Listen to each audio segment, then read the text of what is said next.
Very good. The time is 7:01 p.m. I'd like to call to order this regular meeting of the Newington Town Council for Tuesday, August 26th. Please rise for the Pledge of Allegiance. I pledge allegiance to the flag of the United States of America and to the republic for which it stands, one nation, under God, indivisible, with liberty and justice for all. May we please have a roll call, please? Councilor Grado. Here. Councilor Canales. Here. Councilor Yankee. Here. Councilor Nagel. Here. Councilor Page. Here. Ford. Here. Deputy Mayor Rada. Here. Councilor Tingley. Here. Mayor Driscoll. Here. All right. Move on to approval of the agenda. Any changes anyone needs or suggests? If not, I would entertain a motion to approve. So moved. Second. A motion by Councilor Flores, seconded by Councilor Mankey. Any further discussion on approving the agenda? Seeing none, all is in favor? Aye. Any opposed or abstained? All right, motion carries. We have no presentations tonight. So we are moving right along to public participation in general. If you are in the room and like to speak in public participation, please step up to the microphone and state your name and address for the record. If you are over Zoom, please use the raise hand function. We will alternate between in the room and over Zoom. Come on up.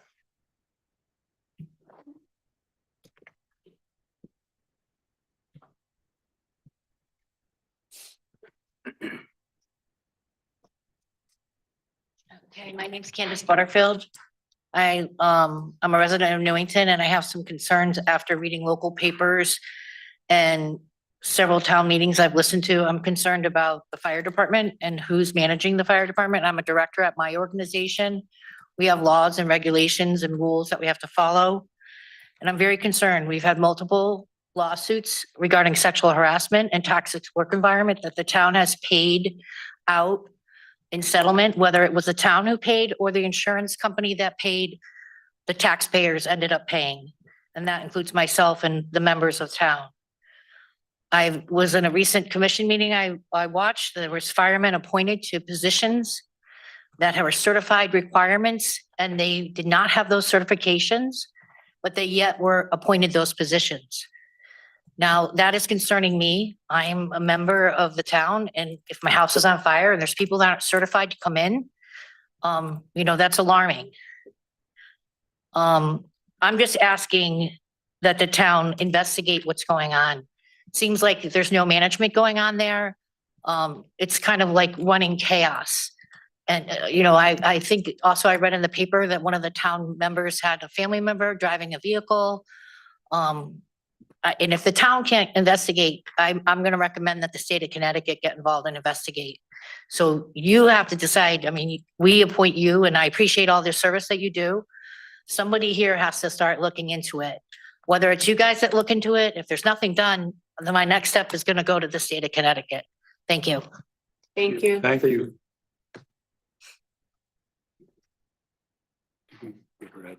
No.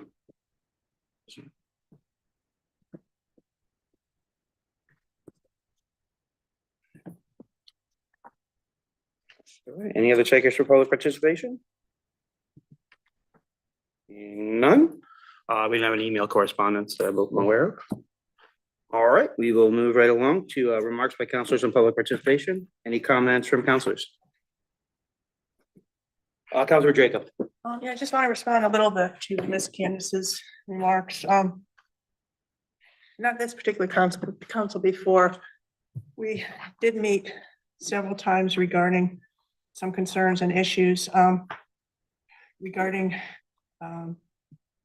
the fire department, but I'd like maybe the town manager to explain the relationship between the town council and the fire commissioners, because unfortunately, the way statutorily the Board of Fire Commissioners is set up, there's a very kind of strict line in terms of oversight and management.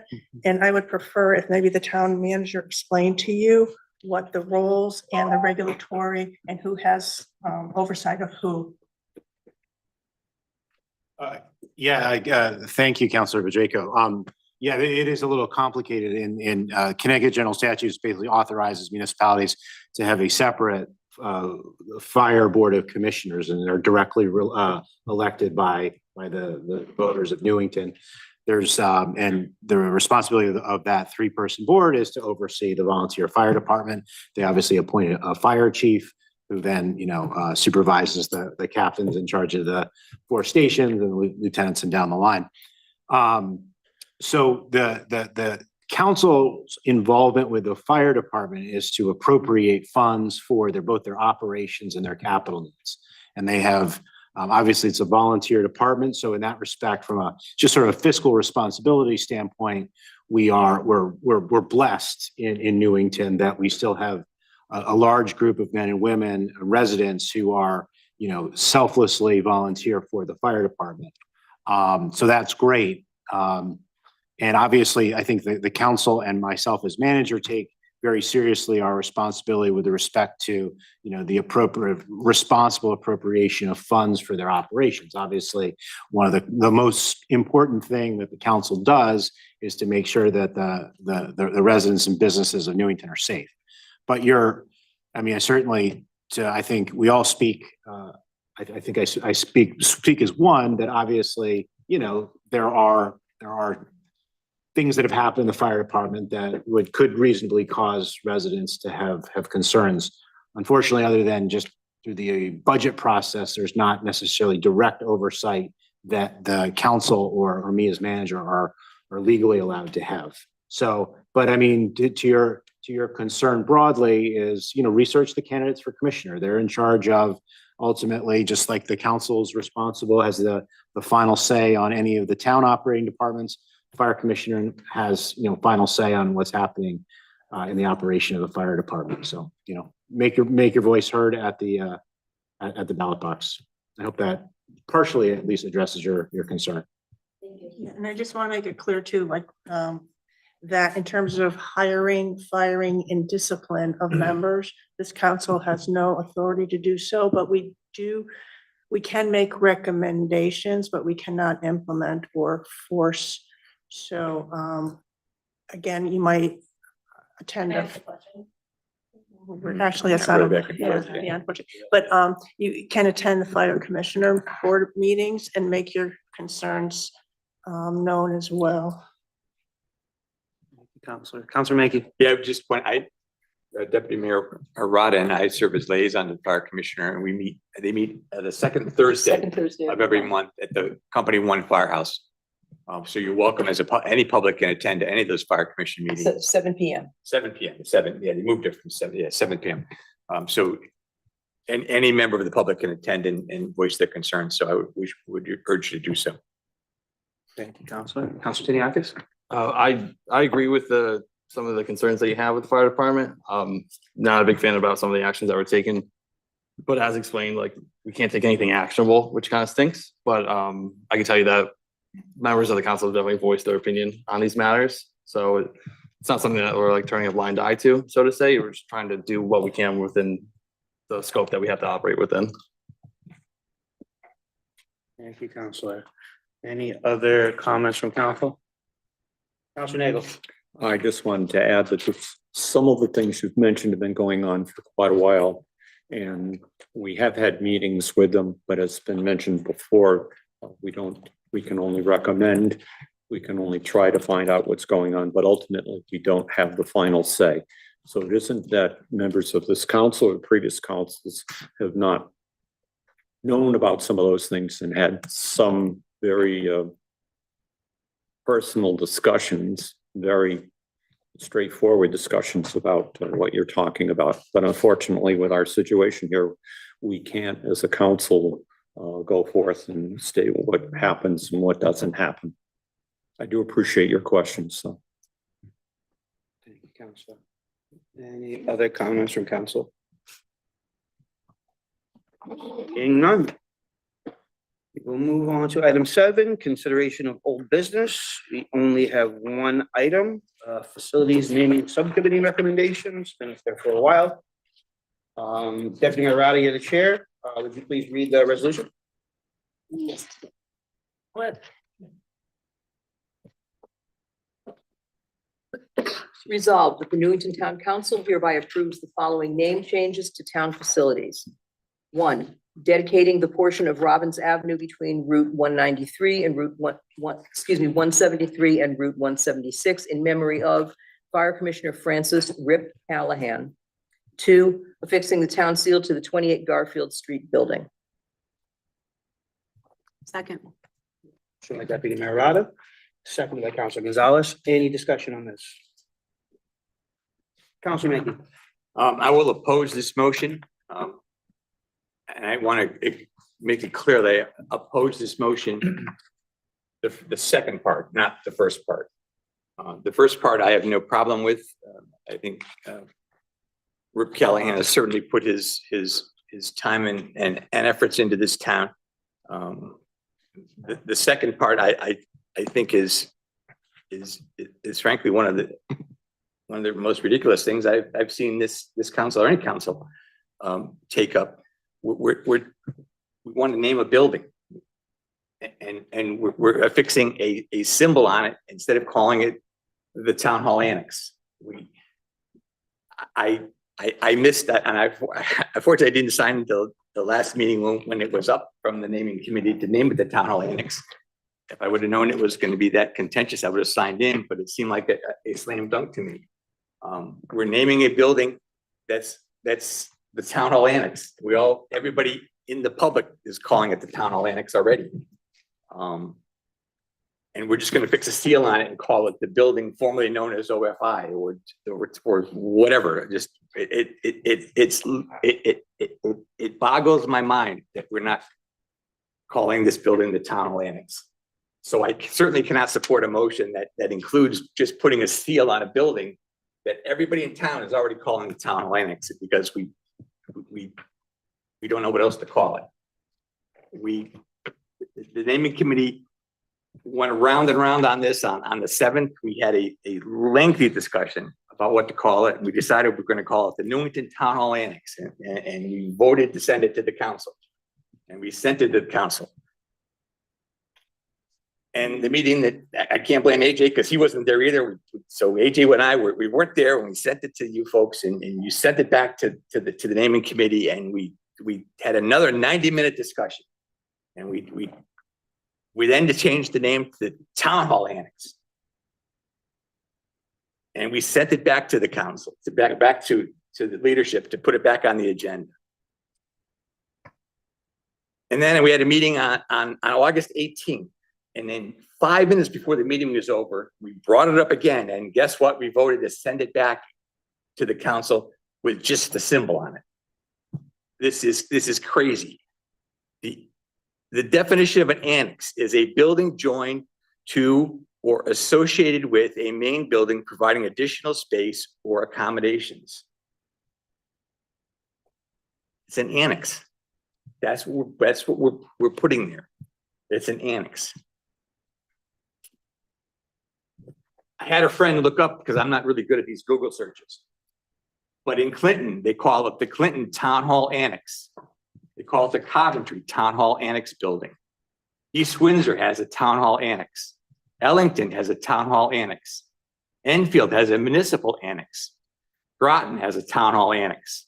Litchfield has a Town Hall Annex. North Haven has a Town Hall Annex. Ridgefield has a Town Hall Annex. South Windsor has a Town Hall Annex. Southington has a Town Hall Annex. Vernon has a Vernon Town Hall Annex. Weston has a Town Hall Annex. And we can't seem to name our building that's going to be a town building. We can't seem to name it the Town Hall Annex. We're just going to put a symbol up on it and leave it at that.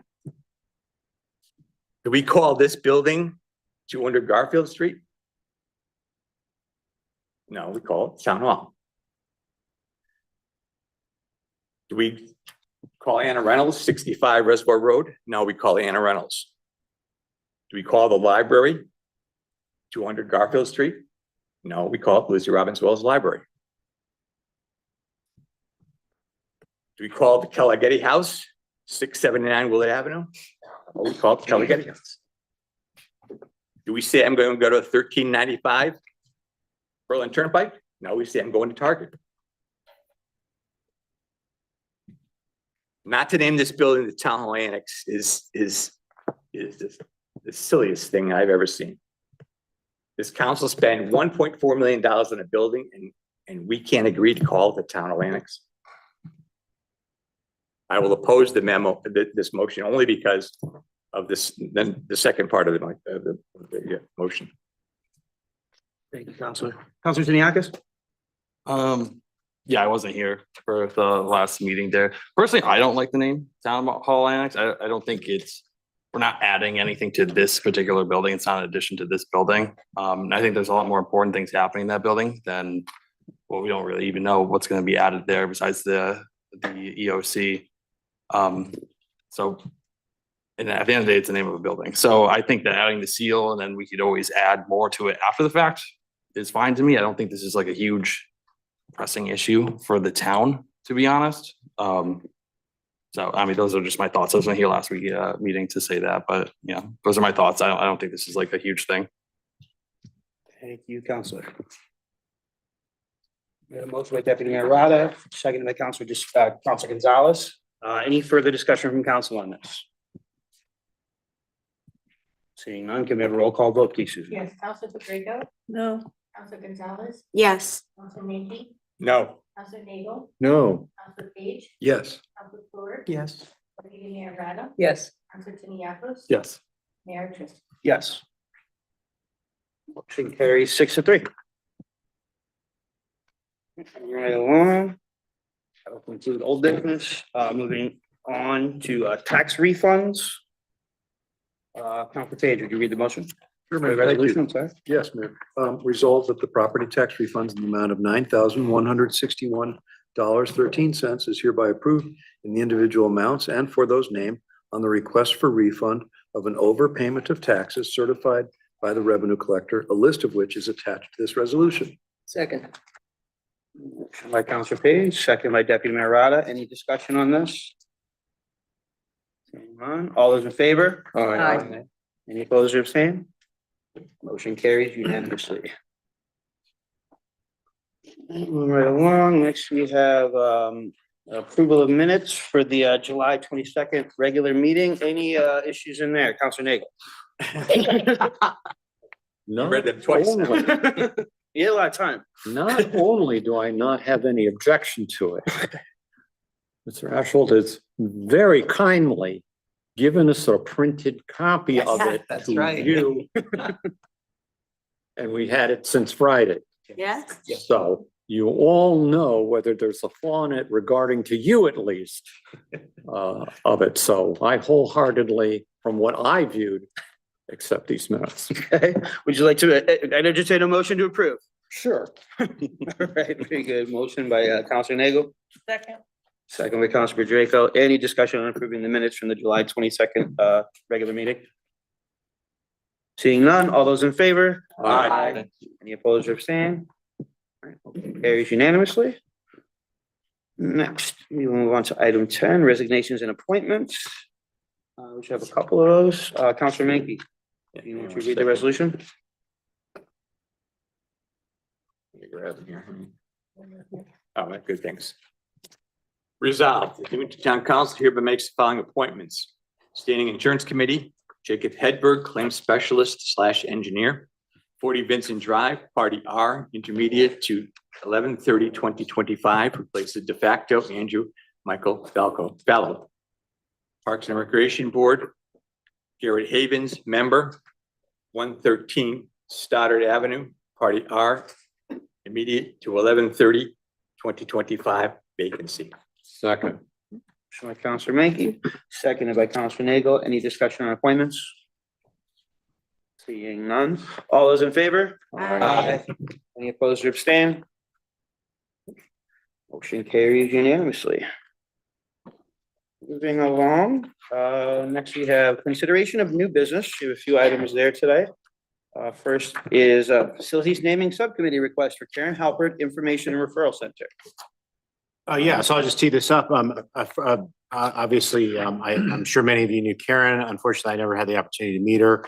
And as you all know, she tragically passed away about 2 months ago, but she served the community for 22 years as the Senior and Disabled Center Information, Center Eligibility Program Coordinator. One of her babies along with social worker Terry Snyder was to create an information and referral center for our senior and disabled population where they could access important information on whether it was help for paying utilities or rental assistance or physical therapy or all those, everything under the sun that might be germane to some of the considerations they have and left a very valuable legacy. Jamie Trevathan has requested that the facilities naming subcommittee rename that eligibility, the Information Referral Center, the Karen Halpert Information Referral Center. As you know, however, the subcommittee has put a moratorium on new naming requests for the next 6 or so months, but I would just still recommend that this matter be referred to them. So when that moratorium ends, this matter could be considered. John, any comments or questions from council? Counselor No, Page. others were ahead of me. I'm I sorry. didn't make Counselor my- Drago. Sorry. Go ahead, you guys.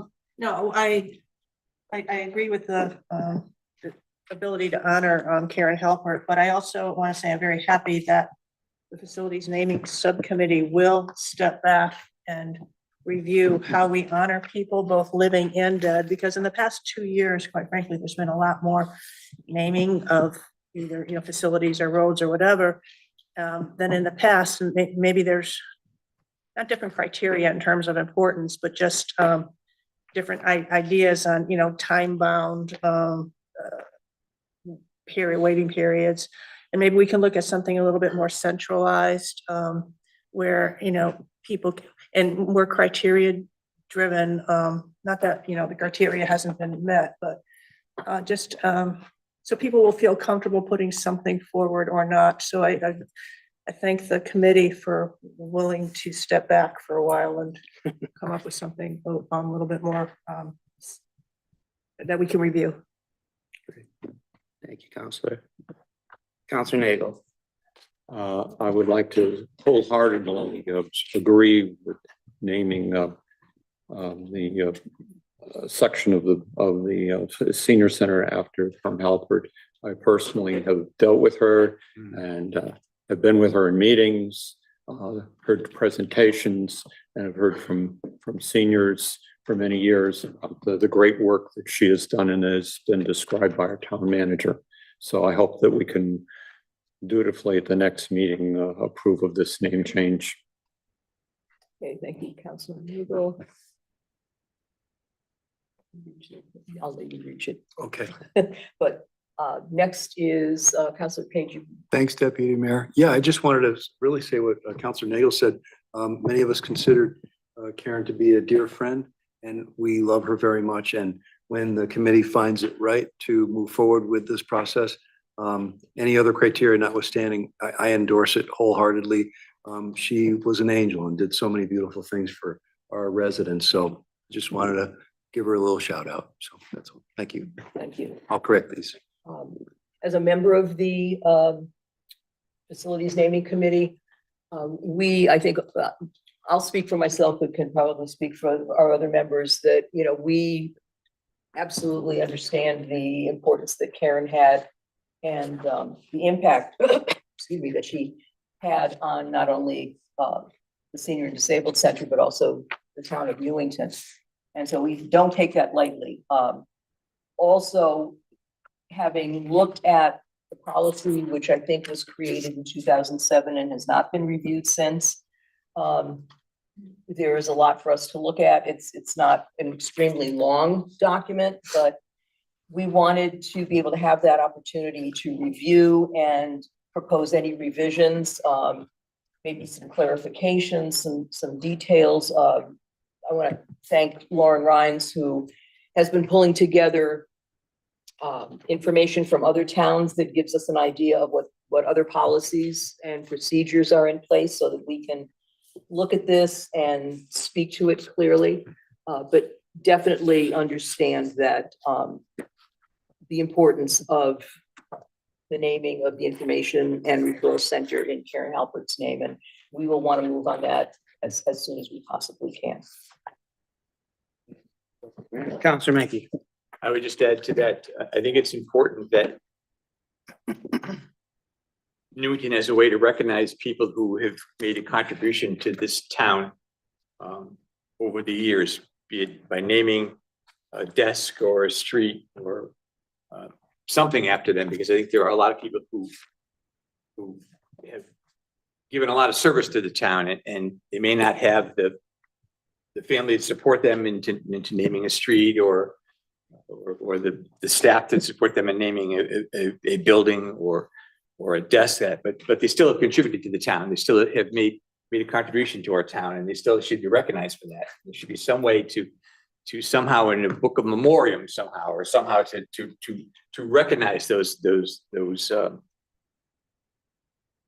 efforts, that contribution they've made. Too often, people have contributed, and we say, whatever happened, how'd that ever happen? And it would be important to memorize those people who contributed to saving a park, or saving a Cedar Mountain, or saving a wetlands, or building a bench, or building a whatever they've done. Spreading wood chips, as we've done many times, spreading wood chips over many parks. Those things are important, and I think a lot of times we just kind of forget about those people, and those people should be memorialized somehow. And we need some way to do that. And I think that's something the committee's been struggling with, is how do we recognize those people? Especially those people that don't have someone to advocate for them. And so they don't get to have something like a desk named after them, or a chair named after them. Even people who've been on the council, there's been a lot of people who've gone before us, the council, and they may not get their picture up on the board, but they still contributed somehow, and they should be recognized. Thank you, Councilor Menke. Yeah, I agree with what's been stated so far. I think, so I'm glad that the committee is going to take a pause and sort of reevaluate sort of a better policy for how to do it. I do appreciate what you're saying, Councilor Menke. We have to talk. I like the idea like a wall of honor or a brick. I think there's a lot of different things we can do to help honor some of those people. So I'm glad you guys are taking the time to look into it. Well, just while we're on the subject of wall of honor, we still have not yet put up the pictures, or somehow the people who died from Newington, That's right. Yeah. right? So the people from our town who died in one of the wars, in the old town hall, they were put up someplace, in the new town hall. I know we followed up with you, Jonathan, about that. Do you have any updates? Yeah, I thought, we had them rotating on the screens for a little while. For a little while, but Yeah, let me, you know what? they died. Yeah, well, I'll make sure that gets rectified. Yeah, Thank you, thanks for the reminder. And I'll also just take the opportunity, just quick, if I can, Councilor Menke, you've been a real proponent in the past too, about these kiosks in town hall to recognize people's service and give folks an opportunity to comb through the records that we have of that service. I know that's something we followed up with as well, and perhaps we should continue following up on that in committee. Deputy Mayor Rada. Thank you. I know a while ago, after a conversation that we had in, I think, the naming committee, I talked with town manager regarding kiosks that had been proposed but never seemed to have moved forward. So if we could look into that, because beyond just recognition of individuals, you're thinking of history and historic events in our community. They would really be educational. If we could kind of. Yeah, I think we can, I think this may be a early item to get on the radar for the budget discussion for next year. I don't believe there's any CIP money that was ever allocated for that, but let me circle back with Janet and we can continue to have that conversation. Yeah, I don't remember seeing anything in CIP, but that could be something that we could do. And I do want to backtrack for a moment too regarding our veterans, that this also came up at our last facilities naming committee, that there could be a way, as I know when you go to the legislative office building, there's a whole wall of all of the members of the military who have died in the line of service from Connecticut. And again, it's a discussion that we need to have and that we can bring to the council at some point in time and talk about a possible way to honor and memorialize these individuals, rather than names at the outside of the building, and they're named once a year on Memorial Day. So again, thanks for bringing that up, and we'll have further discussion and maybe some opportunities and some. Any other comments? All right, seeing none, thank you, guys. We're moving on to item B, broadband project bid waiver request. See, we have Scott Charlo on. Yeah, so Scott's here, Lauren's here. I think probably let's get the ball rolling maybe with Scott and then Lauren and I can jump in as needed. Scott, you want to give an overview of what you're proposing? Yeah, so you guys have the memo in front of you. Essentially what we're asking for is a bid waiver to allow us to enter an agreement for a 10-year lease with GoNet Speed.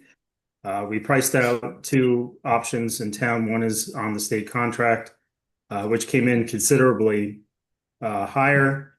And then we also priced out with GoNet Speed for dark fiber. And that's what is in front of you as a proposal.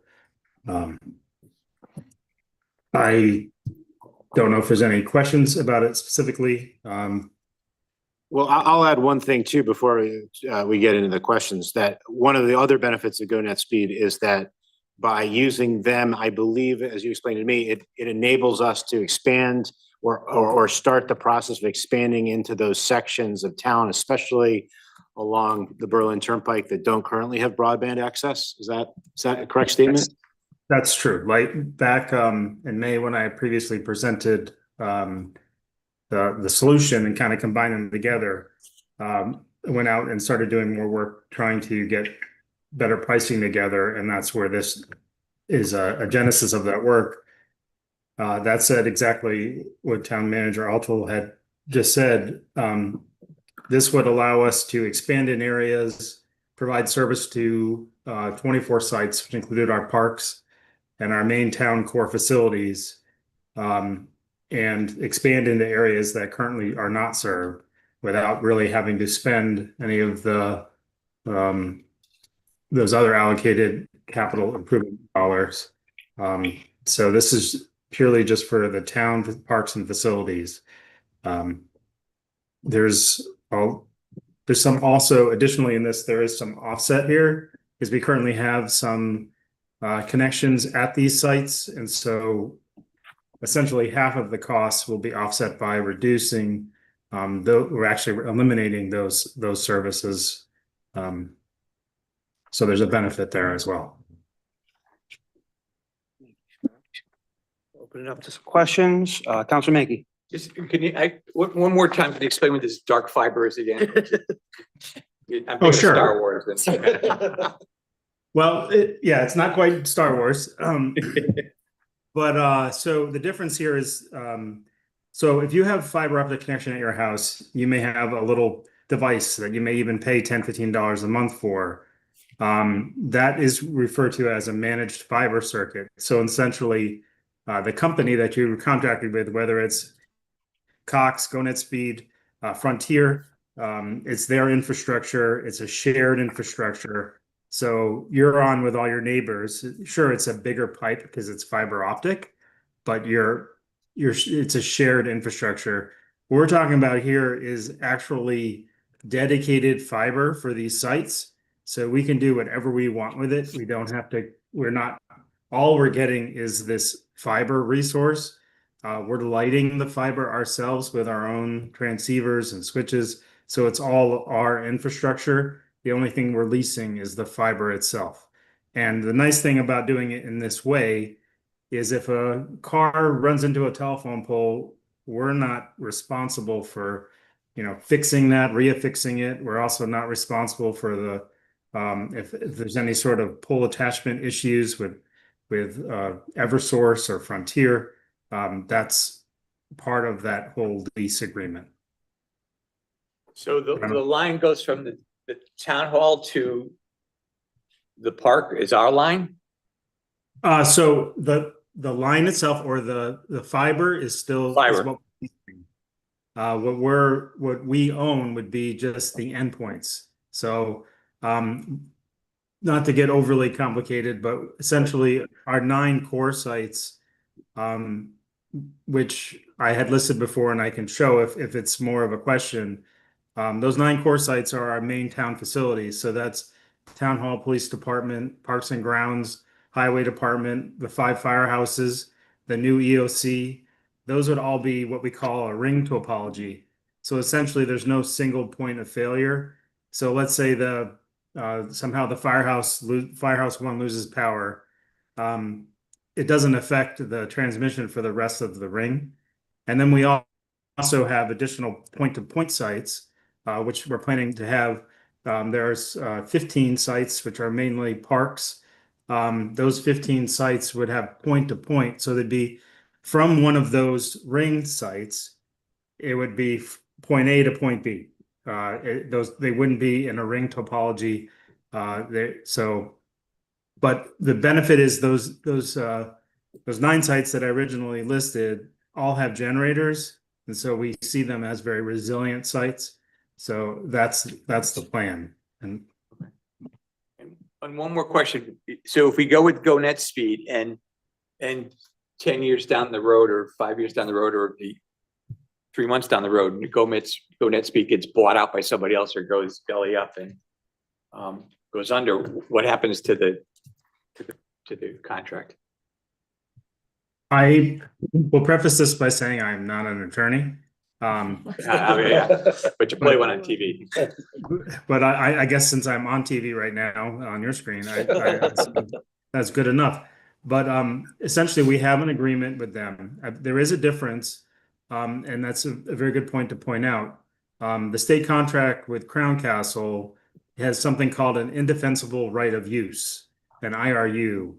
Crown Castle presented a 20-year contract that essentially includes an upfront payment. So we would pay that whole 20 years upfront.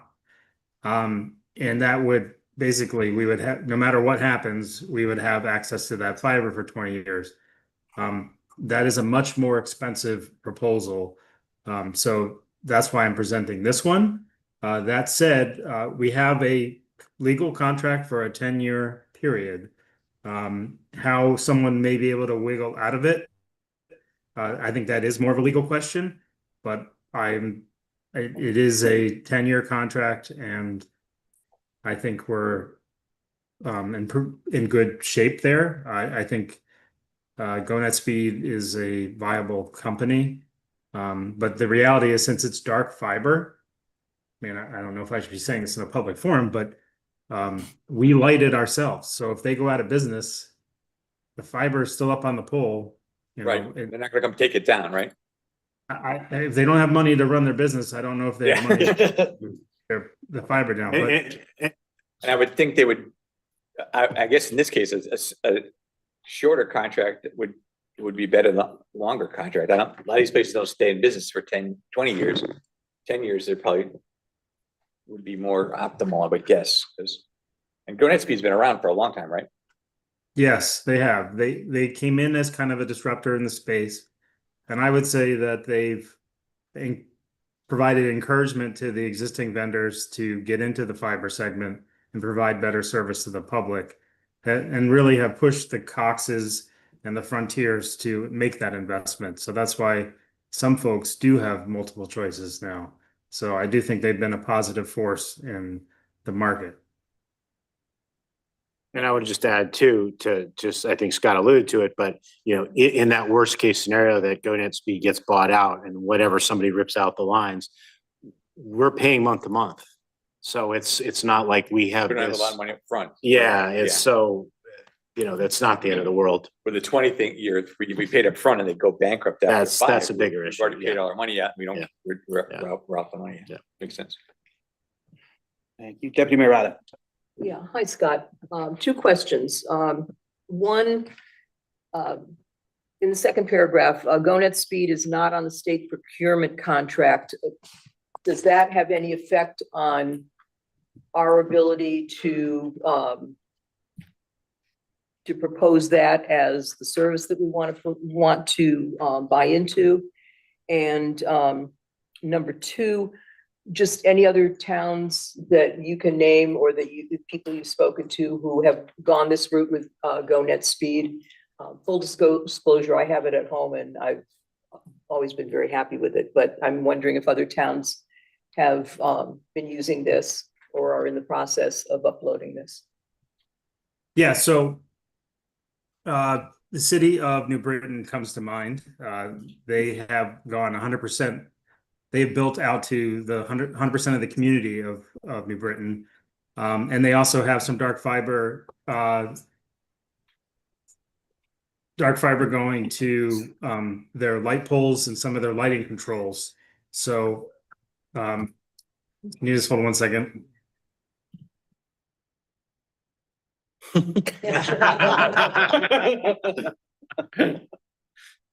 Sorry, my kids just got home from golf. That's so not bad. that's the noise. You said do your homework. We can tell. That's okay. Yes. So they are an existing vendor for them. They went out to bid, so they built it to the whole city of New Britain. That's still a viable concept for the next phase, I'd say. Getting back to it, I'm sorry, what was the second part of your question? I'm sorry, I lost. I'm just, What other towns? there was a caveat in the second paragraph. However, GoNet Speed is not on the state procurement contract. Right. Would that have any negative effect on us moving forward? Or any extra hoops? No, that we so need what to get? so this is, there's a separate account that we have through CIP. So this is not federal resources. This needs to just meet our local purchasing guidelines, which we would. This is meeting it by coming and asking for a bid waiver. That being said, what we're asking for is really less than $30,000 a year. The reason why we're coming to talk to you is obviously it's a 10-year contract. So over the course of it, it does exceed that. In meeting the bid waiver or in the bid waiver being requested, that meets our requirements. Thank you. Council Floyd. Thank you, Mayor. Scott, I just want to jump on to quickly say thank you for your hard work and your department's work on this larger initiative for some time now. Because like you right here, and as you said, this isn't just a town benefit, it also benefits a lot of our residents with a lot of really important access in the years to come as this gets built out. And I think that's so important. You just like can't operate a lot of the programs that we need to operate these days without fiber internet. So it's really important that we keep increasing access. And thank you for all the work that you and your department are doing to do that. Thank you, Council. Yeah, and Council just- Mackey. I'm sorry if I will, just one thing came to mind. One of the things that we're also doing, just to bring up that context, is so we're building out to the parks and the town facilities.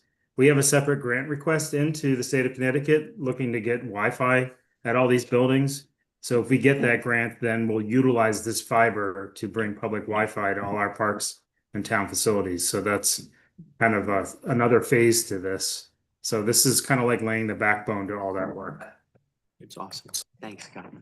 Council Mackey. And just that, it would be fair if I didn't ask, this is already budgeted, correct? We already have budget money in the budget for this? I am not asking for any additional appropriation. This is utilizing existing funds that were allocated for this purpose. So there's no Right. additional. Okay, thank you. Council Drago. I'm kind of following up on the item that Deputy Mayor Rada picked up on. The GoNet Speed is not on the state procurement project or list. Probably this is more for Lauren. When we go out for bidding, because there's such a significant price differential, I mean, if we just stuck to the state procurement list, it seems like we're getting screwed. But Scott, went out and found a cheaper, but just as good, if not better, alternative. So normally when we go out for procurements, do we only stick with the state procurement list, No. or do we find alternatives? We find alternatives. So in this instance, if the person on state bid had been the lowest responsible bidder, we could have bypassed the bid process. But because Scott went and got the two quotes and it's so clear that the lowest responsible bidder is actually not on the state procurement list, we would either have to go out to bid, which is a longer process, or come to you all for a bid waiver. So that's what this memo was saying is they're both responsible bidders. One happens to be a significant cost increase to the other. So to avoid the lengthier process of going out to bid and having the same data at our fingertips after going out to bid, you could just grant the bid waiver. And then we could go into contract negotiations with GoNet Speed and avoid the lengthier process of going out to bid. I'm just concerned because sometimes state contractors might have. Sometimes it's better to spread your search wider than just a state procurement list, because let's face it, sometimes there's issues there. And we do have procurement policies that say that unless there's some mitigating issue or concern, we award contracts to the lowest responsible bidder, which in this case is still GoNet Speed. Great, thank you. Any other questions or comments from council? Seeing none. Thank you so much for your work on this, Scott. Yeah, thanks. Looking forward to see it up and running. Thank you. Alrighty.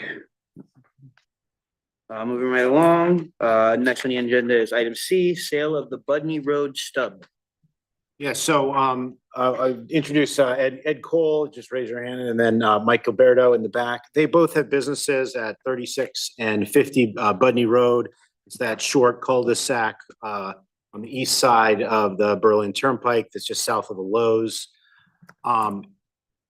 In between those two properties, there was I guess that from research that Paul Dixon did, the town actually back in the 70s or something actually purchased that and then subdivided it. When we subdivided it, we left this strip for a future connection to what would eventually turn into the Lowe's. That's called a paper road or a stub road. And we've been approached by Ed and Mike asking if the town would be interested in selling that 2.27 acre stub road or parcel to them. They would basically go 50-50 and divvy it up so they could basically add to their property footprint. The town in 1989, I believe, adopted a policy for the disposition of town-owned land that's not large enough as a buildable lot. So you couldn't build anything by itself on this 0.27 acre lot. So therefore, it doesn't go through some of the formal processes that you would go if the town was to sell the land. But the policy, which is included in your packet, we've gone through step by step. We had an 824 referral from the TPZ, which was positive. We had the property appraised. Technically, we had it appraised twice. I won't bore you with the details. Included in your packet are those two appraisals. Collectively, they work out to a hair less than $45,000, about $22,500 each, I believe, plus or minus. So basically, in order for us to, if council is interested in selling that stub road to Mike and Ed, you'd have to hold a public hearing. And based on actually some additional legal research we did with town attorney subsequent to me writing this letter, we do have to post the property for 30 days before we hold a public hearing. So we're probably looking at a public hearing in October if council wants to proceed with this. But from what we can tell, Lowe's has no interest in ever using that road as a future access point. They've been there for whatever, 25 years, certainly much longer than I've been in Newington. And so right now, Ed and Mike are maintaining that land at their own expense. So it really has no value for the town and it doesn't appear to have any value to Lowe's.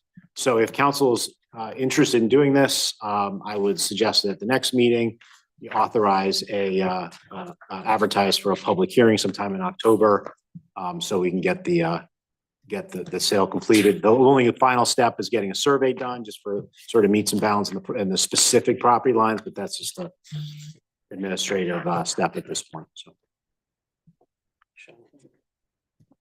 Any questions or comments from councilors? Councilor Jacob?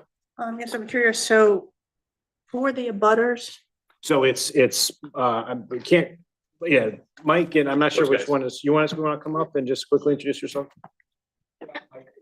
Okay. You can just come up real quick and just say, tell you what your businesses are and And also Lowe's?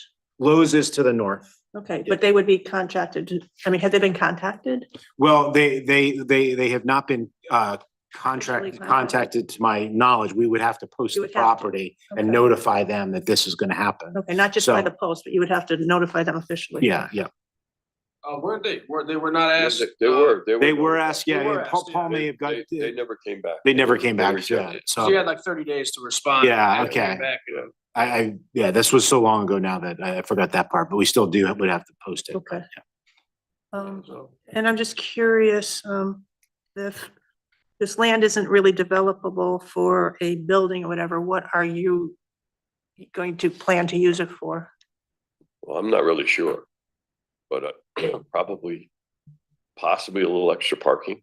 I'm not sure. I haven't really dove into what I could, I don't think I can use it for much because Okay. it's pretty tiny. But probably would be some kind of paved, whatever. Maybe, yeah, maybe, or maybe nothing. Okay.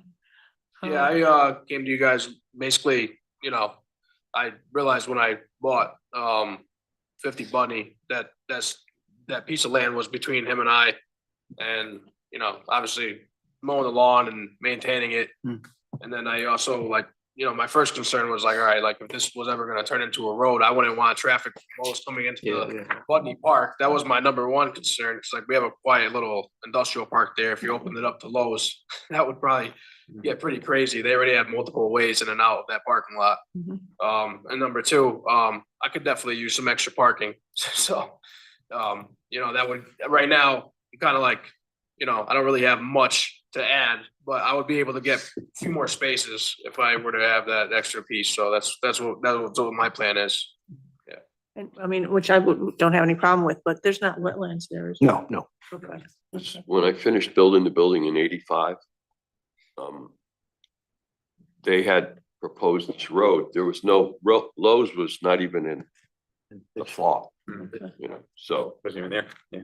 I mean, there was never a thought that Lowe's was gonna be there. This is gonna be for something else. Mhm. This was gonna be actually some type of road going through there, but not any access to Lowe's or anything. Yeah, from And what I then found, is that Lowe's came in and that thing just sat there. I think it was supposed to be 40 actually more years. industrial park down the road. That's what they were, Yeah. I think the plan was for whoever owned Lowe's at the time or whatever, that it might be more industrial park and that the road, there was supposed to be a road to more industrial park, which would have been fine. Now that it's Lowe's, it's definitely a busy space, you know? And you have like IHOP and all those other businesses in there as well. Thank you. Thank you guys. Thanks for coming. Thank you very much. Yeah, thank you. Thanks. And so just as a practical matter, this will be on the agenda for the next meeting. So they'll, at which point the council can formally authorize the public hearing in October. So a couple more administrative hoops to jump through, but. Okay. Thank you. Yeah. Thank you. Thank you very much. Thanks, guys. Thank you, by the way, for maintaining. Yeah. Thanks for keeping it up. Right, that'll conclude new business. Moving on, written or oral communications to town manager. Yeah, a few things to bring to your attention. I did send you guys an email this morning, and it's now on Facebook and the homepage. There was, unfortunately, we're notified by the Central Connecticut Health District last week at the Churchill Park mosquito testing site. There was a positive test for a West Nile virus. Nothing, you know, based on my conversation with Charlie Brown, not really a cause for immediate alarm, but there are something called the 4Ds. Which is use DEET spray, you know, when possible, avoid being out, if possible at dawn and dusk, when the mosquitoes are most active, wear a long sleeve, light colored clothes. And last but not least, drain any standing water, pools you may have on your property to avoid attracting mosquitoes. So Bird baths. hopefully, Bird baths. Yes. That's what he said. He said it's Yeah. train your Yeah. bird baths. And yeah, bird baths for sure. So, you know, obviously this will go away as the weather gets colder, but just something to keep an eye on. There was 2 positive tests also at the testing site in Weathersfield last month. So it's kind of been on the radar of the health district for a few weeks now.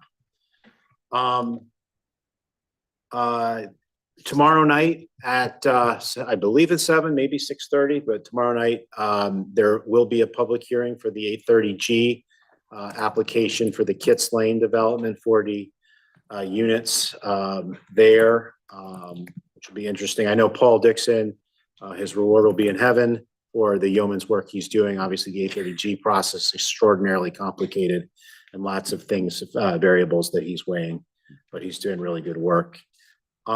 I did also want to get an update from Chris Zabidio about the Garfield Street pedestrian improvements. So it looks like there was a slight delay with the contractor, but they are now targeting the week of September 22nd to get the work done. And it will continue through the end of October. That's fine from a paving standpoint. They'll be able to get all the asphalt down before the freezes start. But a key thing, not so much for council, but for the Board of Ed, is while the bus parking lot is being resurfaced, the Board of Ed has reached an agreement with Hartford Healthcare Site to use some of their parking lots to actually temporarily park their buses. So the bus drivers will actually meet there, get their marching orders for the morning or night, and it'll just temporarily turn into their headquarters. And that's all the main news I have for you now. Jonathan, comments or questions from council? Councilor Page? Thanks, Mayor. I just wanted to, through you, town manager, to your staff, again, thank you. I received a call from a resident regarding a line of sight issue as they left their property, and they had reached out to town staff before I could follow up. I checked back and it had already been taken care of by your folks. So again, you guys do a great job, and Thanks, Mitch. your leadership, we appreciate you very much. Thanks. Appreciate that. Sean. Any other comments from council? All right, seeing none, we will move on to council liaison committee reports. Councilor Nagel. Yes, while we have not met for a while, things have been going on during the summer over the last 4 weeks or so.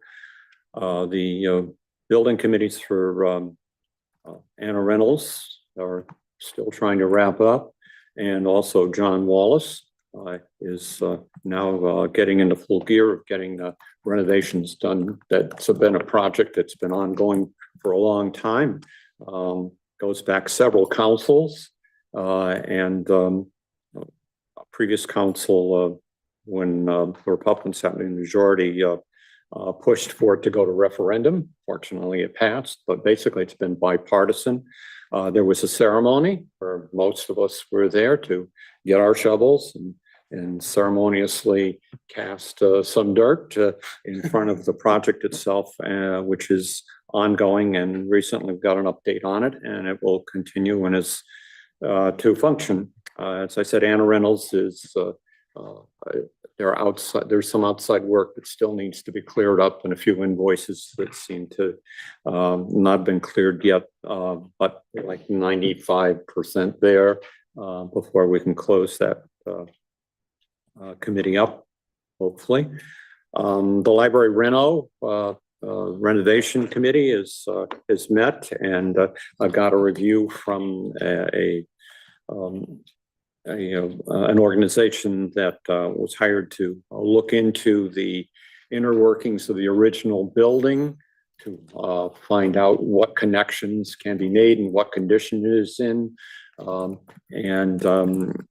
So there's a clear idea as to what that is before anything in the future is done to connect to that part of the building, which we wish to have standing and not removed for a variety of reasons, including historical.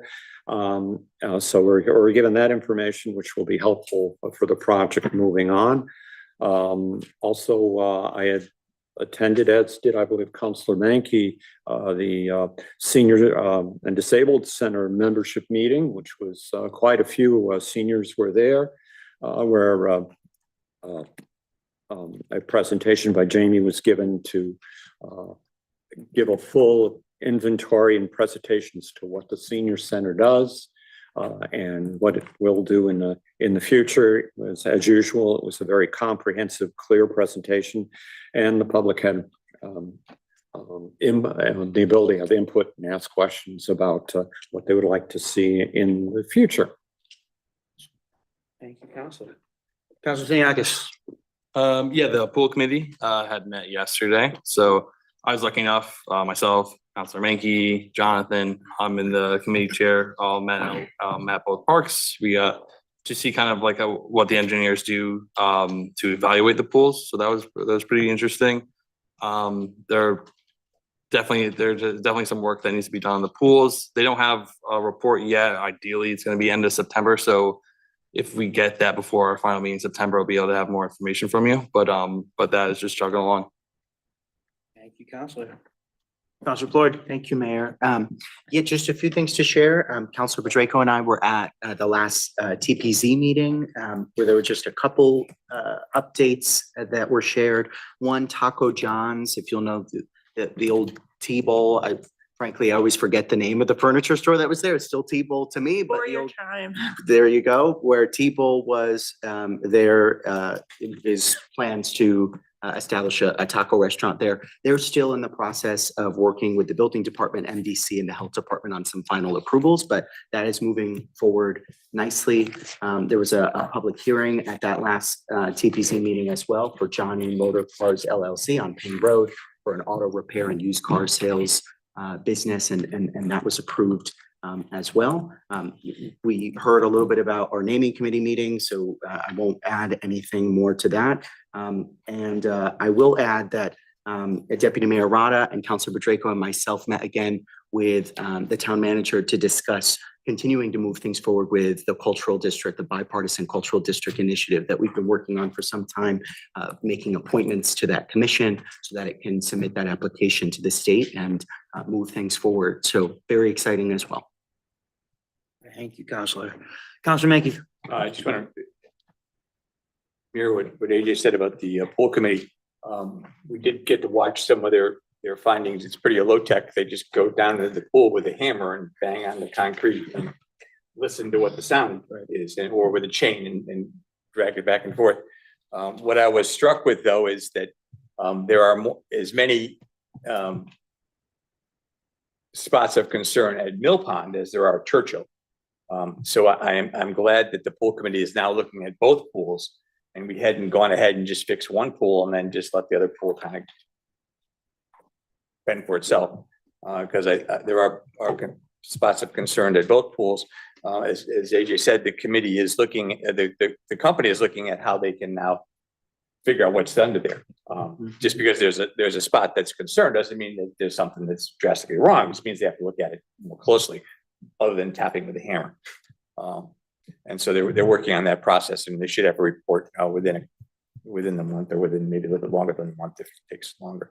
But the process is moving forward, and we should have some answers, and then we can then determine whether it's better to replace and how much we have to replace. And there are some things that certainly need to get looked at. Certainly the decking is like any sidewalk is, you walk in any sidewalk in town, it heaves. This is up and this is down, and so you got to look at that stuff. And so there is there's some concerns, but both pools are now being finally looked at together, and I think that's a step in the right direction. I just would be remiss if we didn't mention that on Thursday, I guess, not that I have grandkids, or one grandkid to start school, but school starts, and we should remember that when we drive to, not that I drive to work anymore, but when we do drive to work, we would be careful that those school buses are driving, kids are on the streets again, riding their bikes, walking in on the streets. And we should wish everybody a safe school year, because school starts, and we're, as summer gets kind of runs its course, and we have day and a half left of summer left. It's back to school, and I think it's important we remember those kids that are starting their school career again. And wish the teachers good luck, because they're going to need it in the whole years of school. They're going to need it. God bless. Got to remember all those names again. I know my daughter's a teacher. All new names. And All new she names. just got the names ready to go, and Find a new one. she had them all, and now she has to start all over again. Mr. Mayor, I missed one thing in my manager's report. I just want to really quickly highlight, and just shout out while Scott Charlo and as well as Scott Hoagland are in the meeting. Both Scotts have been working really hard with Civic Plus on the website redesign project. And so on a week from Friday, on Friday, the September 5th, I believe. The updated website will go live. And then in September, we're going to hold at least one, maybe more kind of workshops, beta testing, I don't know what we call it, with anybody who's interested from either council or the public or anyone in between, to give any feedback on, hey, where do I find agendas or where do I find this, to make sure that it's everything's accessible, easy to find, easy to use, et cetera. So looking forward to that. Exciting. Thank you. Yeah, it is so exciting, so exciting. I mean, we've been talking about this for 2 years. Well, for 2 years, but long before that too. And I swear it was like the first thing that we did was to sick the town manager at the time and say, you got to work on this damn thing. This thing is horrible. But it's just so amazing to see the fortitude of our staff and continuing to move that forward through changes and especially the fortitude of Mr. Hoagland there. It's I true. think when we say staff in this case, we're talking about Scott Hoagland. Understood. Scott, really, thank you. This entire team. This entire team. And all three. Oh. And we're extremely excited. So thank you so much. Thank you, Scotts. Councilor Drago? Yeah, I'm just, that was the one, I guess it was pushing a little bit, for beta testing and public participation. So this session, will it be hands-on where people can, let's just say, try, rather than being you telling them how to do it, can they try and do it and see how user-friendly it is? Yeah, I think it would be, I mean, we haven't really sketched out how it would work, but I think it's kind of like bring your own laptop and, give us any feedback you have about, this link's I really missing or think this that's is. important, not just telling them how to Yeah, do yeah, it. yeah, but letting yeah. them Oh, try yeah, and yeah, figure it out. absolutely. I mean, Will there be signups or something, or just open? I think it'd just be open. We'll just put out an announcement on put out an announcement on the usual channels and say, bring your laptop and let us know. And then also send us emails. I mean, you don't have to come, but having the feedback in person is helpful. But if you want to just send us an email, that works too. Okay. Rose, if you're listening. Yeah. Jonathan. All right, that'll conclude liaison and committee reports. Moving back on to public participation for the second time. If you're in the room and like to speak in public participation, please step up to the microphone and state your name and address for the record. If you are on Zoom and would like to speak, use the raise hand function and we'll alternate between in the room and over Zoom. And we have one on Zoom first. And the number ending in 802. Go right ahead. Hi, it's Rose Lyons, and yes, Gail, we have a date for September 5th. Got it. My address is 46 Elton Drive, and I had written down that I was going to ask about the website update. One thing I want to note is NCTV is not broadcasting tonight, and I'm hoping that's because they don't have staff, which wouldn't be good, but it's better than them having problems with their equipment. So I cannot see the time bar, so just let me know when my time is up, if you would, please. I've asked, I think since this new council began and came up with new rules of procedure, that you review reading of emails into the record. At the time I requested it be reviewed, I was told that they were going to meet again and there were going to be some changes made. It's almost time for another rules committee. So I'm just going to put it out there that I understand when you don't read 10 or 15 emails into the record, but for me to remember to go looking for the minutes to see if the email is attached to the minutes is crazy, in my opinion, but that's just me. If someone takes the time and there's only one person that sent an email and it's not that long, couldn't some adjustments be made where at least give the person's name and what the subject of the email was? I just find it like it's just blowing somebody off, oh, thanks. Yeah, thanks for the email. But, you have to look at the minutes if you want to know what they wanted to hear about. Just my opinion, but I'm asking again because I asked like a year and a half ago about it. Councilor Mankey, write this one down in your calendar. I'm 100% behind you in your comments about the naming of the building OFI. Whatever it ends up being, I believe if I had a vote, it should only be Town Hall Annex. I went by this week a couple of times and I actually looked at the signs on Garfield Street. And I think there's decorative signs that say municipal buildings or municipal offices or something. The one heading north, you can just about read. I'm big into signage, but I'd like to see some signage showing people how to get to the buildings, not just have them on the building.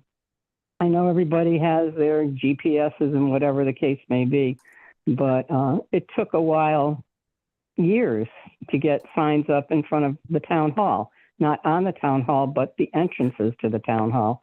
I went to human services last year, and I was trying to figure out which door to go into. So I'm all for the signage, but I don't think we need naming of things. It's sign pollution as far as I'm concerned, but that's just my opinion. And I look forward to seeing everybody that's complained about the website on September 5th with,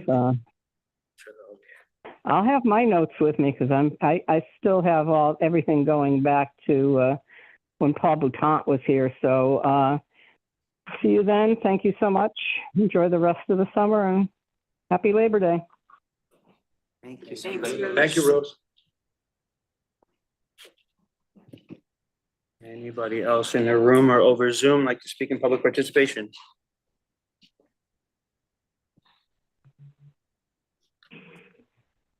All right, seeing none. Move on to remarks by counselors. Any comments from council? Deputy Mayor Rada? Oh, no, I don't know why you're No, just, okay. sorry. No worries. Councilor Draco? Yeah, because we haven't met in a while, this might be a little bit old, but I think it's still relevant, particularly since we have a police officer here and maybe Jonathan. I guess several weeks ago, West Hartford has been doing or was doing these proactive day-long traffic enforcement activities or whatever. And I noticed that our police department did one where we caught some speeders going through, and it was proactive traffic enforcement throughout the community. These efforts led to multiple vehicles being towed for various violations, blah, blah, blah. And the Newington Police Department will continue to take proactive steps to ensure the safety of all who travel within our community. So I guess what I'm just hoping is that it seems like it was successful, and that we'll continue to try it, and that we'll be given the resources and the will to continue to do these, like, I don't know if it's day long, shift long, whatever, but the proactive, let's see what's going on and let's nab some of these violations. Matt, can you, or Sergeant Esposito, can you speak to that, or is this something, I don't really have a. That was not, Do you wanna come? on any type of special. Do you wanna come up? That was, Thank you, sir, if you don't mind. Thanks. that was a concerted effort by our on-duty crews who are their normal patrol officers on their normal shifts. That wasn't any type of special shift at that time. So that was the, our officers on patrol taking interest in the issues facing the town and working as a team together on shift to address. Good job. So maybe since it was, up to the individual officers, maybe you can suggest that maybe there should be something a little bit more orchestrated and coordinated. So that we'll be ensure it happens once a month or whatever, if you can. Sure. So I mean, just so I'm clear, so it would be like an all hands on deck kind of traffic enforcement kind of day or Whatever something? you did for where you got all these violations, I mean, whatever you did was successful, but let's make it maybe a little bit more structured. Was it and on the scheduled. turnpike? Are we talking, because, yeah, I'm sorry, Matt. Go ahead. Like I said, that wasn't, that was our officers on normal patrol, working together to try to address it. Obviously, day to day, we're how they patrol their areas is dependent on call volume and what's going on. So, opportunities do exist sometimes to put on special shifts designed specifically for that, and that absolutely incurs overtime costs and whatnot. And that's something that I'm not really prepared to authorize or anything. I have a thought on this. So Chief Perry is going to come to either the first or second meeting in September to talk about the animal shelter issue that we have. And why don't you hold that thought, and then maybe we can dedicate 10 or 15 minutes to drilling down on and thinking through what that would look like. And like, I know there was something in the paper, West Hartford did do a schedule type of concerted effort, so maybe we can. look Okay, at yeah, that yeah. before that as Well, well. certainly I'll ask the chief about that and get that on his radar beforehand. Thank you. Thank you, sir. And I think we want to all thank those officers Yeah, for taking great that work. Yeah, initiative very and good. Yeah, great leadership. work. So great Stay work. safe. Thank you. Indeed. Any other remarks from council? Let's go. Seeing none, moving on to informational items. I'll jump in, as Counselor Mackey mentioned, the school year is starting on Thursday. Tomorrow at 8 a.m. is convocation at the high school, the unofficial or official kickoff to the school year. And we wish all the kids, teachers and administrators, best of luck on a good year. I don't think we have any other info right now. All right, very good. I would entertain a motion to adjourn. Motion by Counselor Plord. Second by Counselor Gonzalez. All those in favor of adjournment? Aye. Any opposed or same? Motion carries unanimously. We are adjourned at 8:16 PM. Great meeting, everyone.